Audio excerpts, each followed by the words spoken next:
We are in Precalculus. We are on lesson 6-2 today on January 15th. It's a Tuesday. 1/15. Make sure your name and date are on the notes. All right, so there are a bunch of different methods for calculating the probabilities of compound events. Compound events mean you have more than one event. For example, rolling one die is an event. Rolling another die can be a separate event. So rolling two fair dice is a compound event. Or I could say, what is the probability that it is snowing and that it is 70 degrees in here? There's two events and you combine them into one, so it's a compound event. Make sense so far? Yeah. I guess I should have put in vocab up here, but I think a compound event is pretty straightforward. It's more than one event. Chart method. So this is something that we did for the warm-up. When rolling two fair dice that have 6 sides, what is the probability that you roll doubles? You use the chart to just mark all the doubles. So 6 out of what? So these are all the doubles because it's 6 and 6, so that's a double. So each of these spots is a double. How many of them were there? There were 6. But how many were there total? So 6 is the number of ways that can happen, but what was the sample space? 36. Right? Yep, 6 out of 36, which reduces to what fraction? 1/6. 1/6. So the answer is you have a 1/6 chance of rolling a double. Why did I put 16? All right, so when do you want to use the chart method? The chart method is good to use when you have two events that are relatively small, medium size, small size. You don't want something like, what if you had a 100-sided die? Then you'd need a chart that was 100 by 100. Chart method probably isn't your best bet because you need a gigantic chart. So good to use when you have two events and they're low number. Like 6. 6 is a nice low number, so we're going to use a chart. All right. Counting outcomes. So here's my example. So you're flipping a fair coin, and do you want a fair coin to flip? Yeah. I only have a 1/4 and 1 dime. I think I have a quart. No, I don't. No, I have a quarter and a... How about I have 2 nickels? No, you're gonna steal them. Here's No, pennies. we're not. Wow. Pennies. We're not thieves. For your thoughts. Mr. Chanel, I feel poor now. Don't steal my pennies. You're 1 cent richer. I feel like we're in the birth of passion right now. Okay, so you're gonna flip that fair coin 3 times, and you're gonna count. Oh, Daisy, Jesus. Oh! Wait! Okay. Look, wait. There's a probability you'll get 2/6 heads. 2/6. You're I got heads. 2/6 heads. Okay. Tails. Oh. Flip it 2 more times. So you flip it 3 times. I got tails. Heads. Heads. Okay. And one last time. I got tails. Tails. All right. How many of you got exactly 2 heads? I got 1 head. So neither of you two got exactly 2 heads. Okay, well this is a way to calculate it without actually flipping a penny a bunch of times. You can do it this way. You can just count the number of outcomes. Here's one possibility. You roll all tails. Write it down. That's one possibility. You roll tail, tail, tail. What's another possibility? Let's see if we can list them all. Tail, head, head. You could do tail, head, head. What's another one? Tail, tail, head. Tail, tail, head. What's another one? Head, head, head. Head, head, head. What's another one? Head, tail, tail. No, wait, no. Head, tail, tail. That's one. Yep. No, because there's tail, head, head. Well, head, tail, tail has not been counted yet. Oh, so head, tail, tail. And then there's head, head, tail. Head, head, tail. Yep. And then there's head, tail, head. Head, tail, head. Yep. And what's the last one? Tail, head, head, tail. Whoa, That's wait. 4. No. Sorry, my bad. Tail, head, tail. Tail, It's hard to say it. Tail, head, tail. head, tail. There it is. There are all of the possibilities, and I know I'm all out of them because I can't think of any more. That's not a good reason, but I can promise you that there are 8 possibilities here. The reason I know that, should I tell you why I know that? Because Sure. you're a teacher. A coin has how many sides? 2. Where's my penny? So there are 2 sides. How many times did you flip it? 3 times. Times like 3, so it's 6. 2 to the power of 3 is? Oh.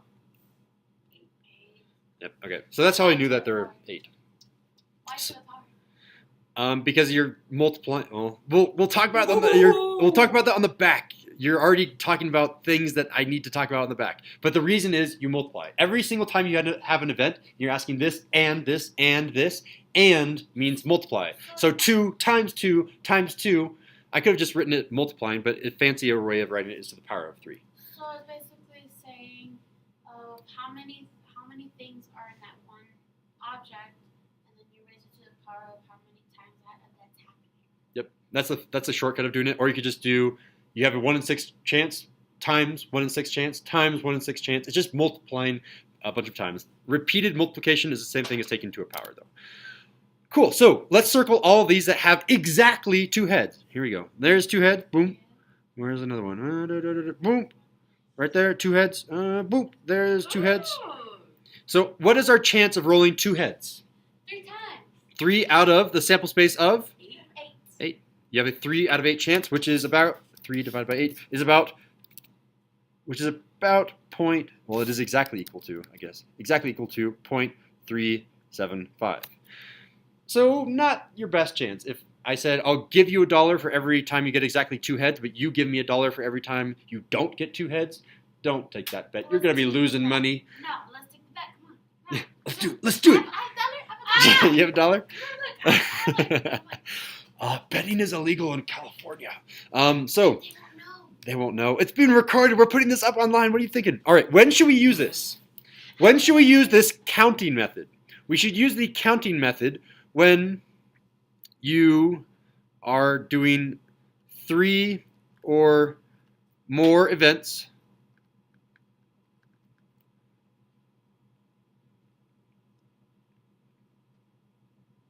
and still very small. Very, very small. So you're only doing it a few number of times, or you don't have very many likely outcomes. So if I have 8 outcomes and I'm doing it 6 times, it's too big. This is really good for small things. Flipping a coin is naturally going to be small because there's only 2 sides, and 2 is a very small number. So I could even say flipping a coin 4 times, you'd still probably want to use maybe a count outcomes method. What about flipping something that has one side? Then you don't need a method because you'll know what's going to happen with one side. All right, tree diagram. So let's use the same question, which was flipping a fair coin 3 times, but we're going to use a tree diagram this time. All right, a tree diagram, it basically branches out for each possibility. That means the number of branches that you have in your tree represents the number of possibilities. So an example,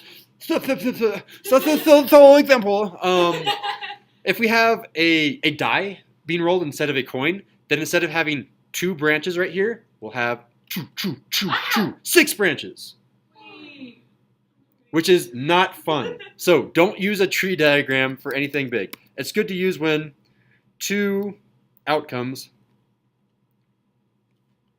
and usually up to 4 times.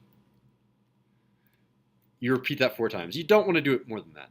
So both tree diagram, count outcomes are both good for really small things. A chart is good only if you have 2 events, but these are all really small things. Eventually we're going to have to find out a method to do really big things. But generally the way that the tree diagram works is you say, okay, this branch, what percent chance do you have to go on this branch? If I roll heads, I have a what percent chance? 1 out of 2. Yep. And I'm going to just say you have a 0.5% or 0.5 chance, a 0.5 chance. To even get to a head, you have a 0.5 chance, 0.5 chance. Each branch represents some probability. So you're going to do branch here, branch here, branch here, branch here, branch here, branch here, branch here, branch here, branch here, branch here. Each of these branches is 0.5. So I'm just going to say let each branch be 0.5. I'm not going to label all of them. It's going to take forever. But you assume each branch is 0.5. So in order to get to this path, let's just follow a path, for example.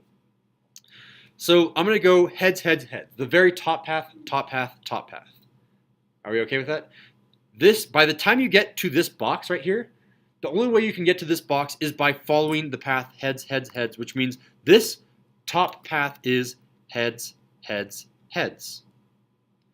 What is the chance of getting heads, heads, heads? Well, you just multiply each of the path. This times this times this.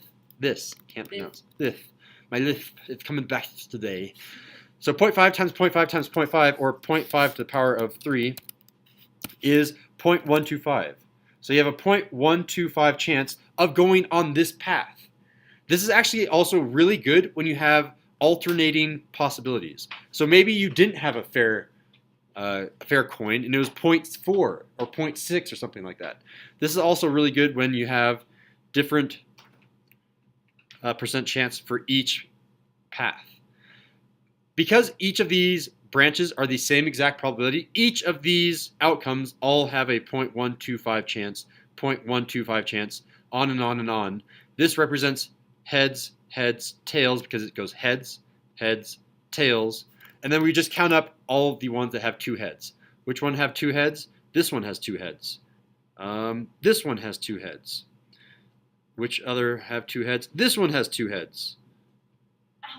And that's it. Those 3 have 2 heads, and then you just add up 0.125 plus 0.125 plus 1.25, 0.125, and you'll get 0.375. Does that make sense? So we had 3 possibilities where we got 2 heads, and I just add up 0.125 3 times.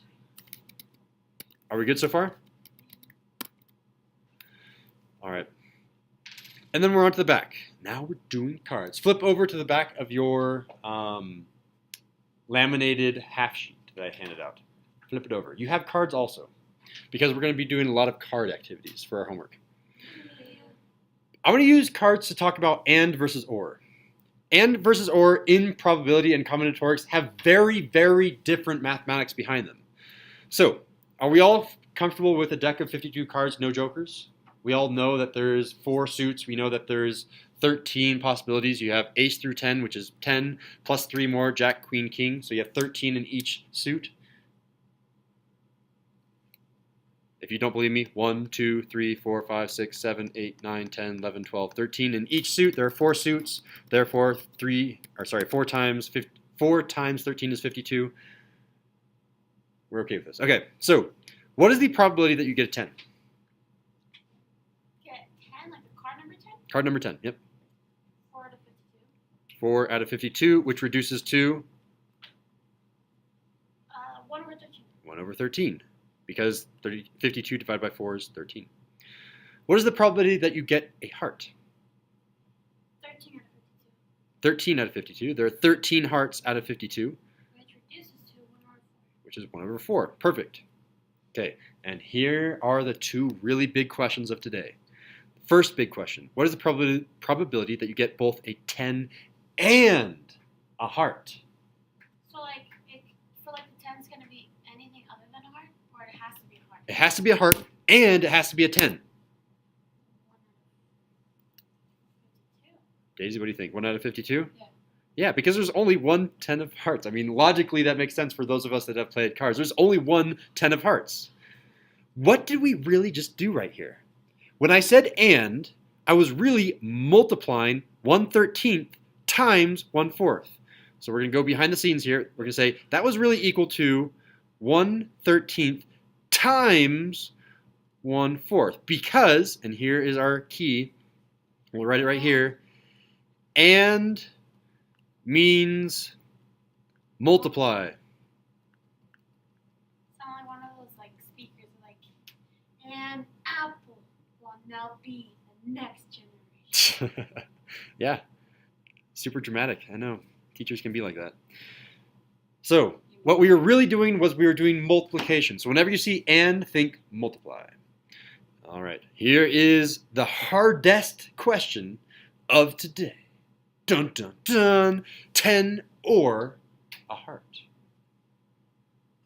10 or a heart. And for this question, we're going to come up here to our chart method. 10 or a heart. Let's mark each thing that's a heart. Ready? 17. Okay, so yeah, let's take a guess. 16. Ooh, Oh, she's wait. already there. Is it 16 or 17?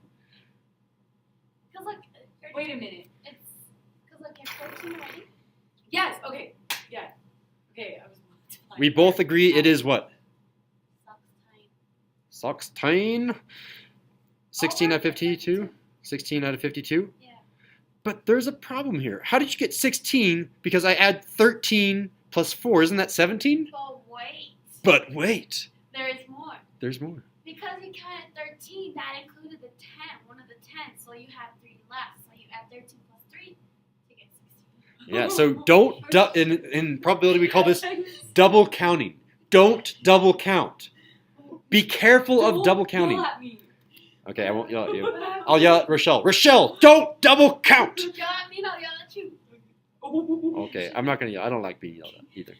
So 16 out of 52, yeah, because we double counted. So what we really were doing is this addition rule. And I'm going to be talking about the addition rule really quickly. But essentially what we did was we calculated, well, this is really 4 over 52 plus 13 over 52 minus 1 over 52.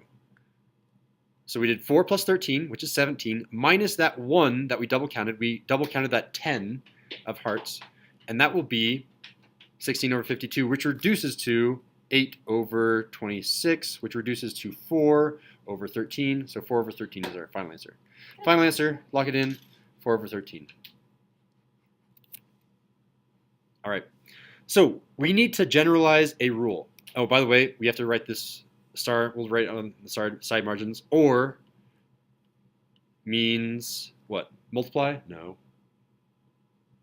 Add and subtract. It means add and subtract. It means, I'm just going to say add. Or means add. And when we add, we need to use the addition rule. See what I did there? No. Or means add, and we have the word add in addition rule. So whenever you are doing an or problem, you need to use the addition rule. But then also you're going to think about it. Okay, so you add. And then they're going to think, oh, 13 plus 4. Yeah, so, I mean, it comes logically, but once we start doing harder things, it becomes less obvious. So let's make sure that we have this rule down. P of, let's just have 2 events, A or B. Just like our or question above. What we did was we had to find the probability of A and the probability of B. And this is what we did right here. So we did 4 over 52 and 13 over 52, just what we did with the 10 in the heart. So this is the probability of A, and we added the probability of B. But you can't double count, so you have to subtract. And what do you subtract? What is this 1 over 52? We found that somewhere. Probability of A or B. Not or. 1 over 52 is right here. Say it again. Yeah, because 10 and heart was 1 over 52. The thing that we subtracted was the and. Oh my god, last year's math. So we subtract probability of A and B.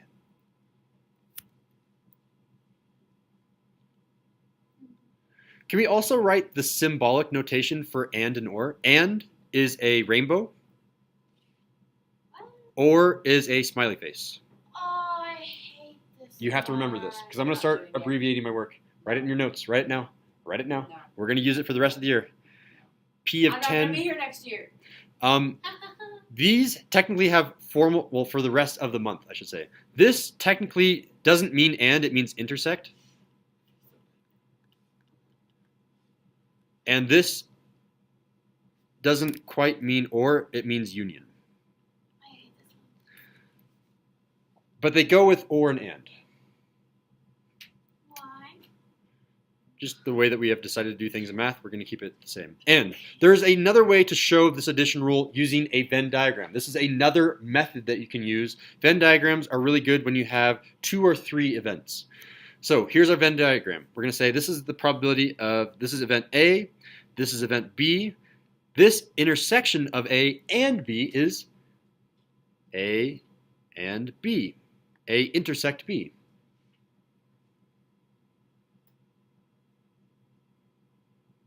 So in order to find A plus B, we needed to do this circle A plus this circle B, but because we double counted this little sliver here, we needed to subtract that sliver, which was A intersect B. And then that will equal what we're actually trying to find, which is, oh, got some lag there, which was this shape. By the way, my last and final question before we do our summary, what does this box represent? This outside box. I drew it there for a reason. Represents anything that doesn't belong for A and B. It's anything not in A and B, exactly, but everything inside this box is a very special word that we learned yesterday that I use today. Wait. Slytherin. Wait. What the Gryffindor. heck is that? Nope, it's up here. Yo, what's it? I found it. It's another word for the denominator. Numerator. In statistics and probability, Wait, no, denominator. it's two words. They both start with S. Wait.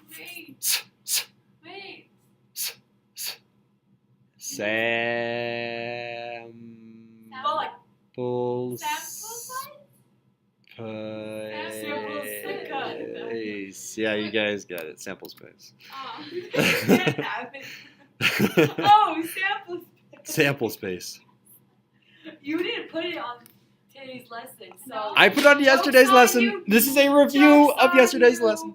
Yeah, that rectangle represents the sample space. All right, that concludes our notes. Go ahead and write your summary. Get ready for the Khan Academy homework.